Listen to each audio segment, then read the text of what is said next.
Welcome back. Oscar-nominated movie A Royal Affair opens next weekend. Set in the 18th century, a young queen married to an insane king falls in love with her physician. And together they start a revolution that changes a nation forever. Studio 12's Brodie has the inside scoop with one of the stars. Jeg gravid.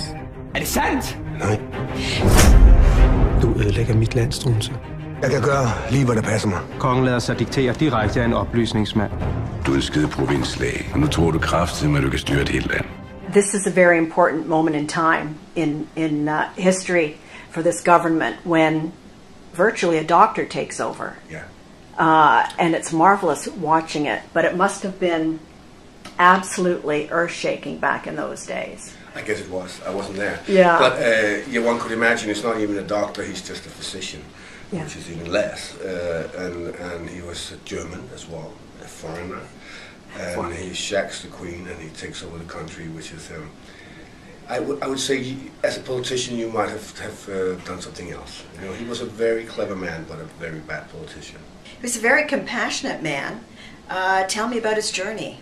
I mean, we can only guess, but based on what we do know and what we have read, diaries and letters back and forth, I do believe he had a great love towards the king, and vice versa, and he was desperately in love with the queen. We know that for a fact. Yeah. And then, as you say, he was passionate about changing the world. He thought it was unfair, and he might have been able to do that in a time span of 20 years, but he tries to do this in 1 year, and maybe it was a little so fast. Was it important to you that the film be historically accurate?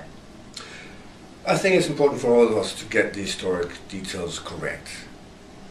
And when that is said, then we have to forget it. Then we have to make a film. We're not there to create or give everybody a history lesson. We're there to create a film. That's what we do. But I think we are as close as you can get to what really happened.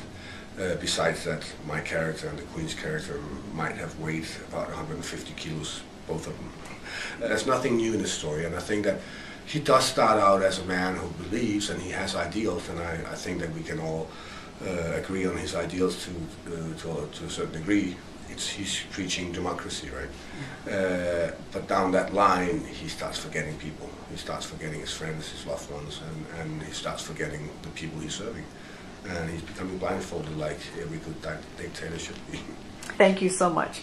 Mads. You're welcome. It's not Mads, is it? It's Mads. Pronounce it perfectly. Thank you, Mas.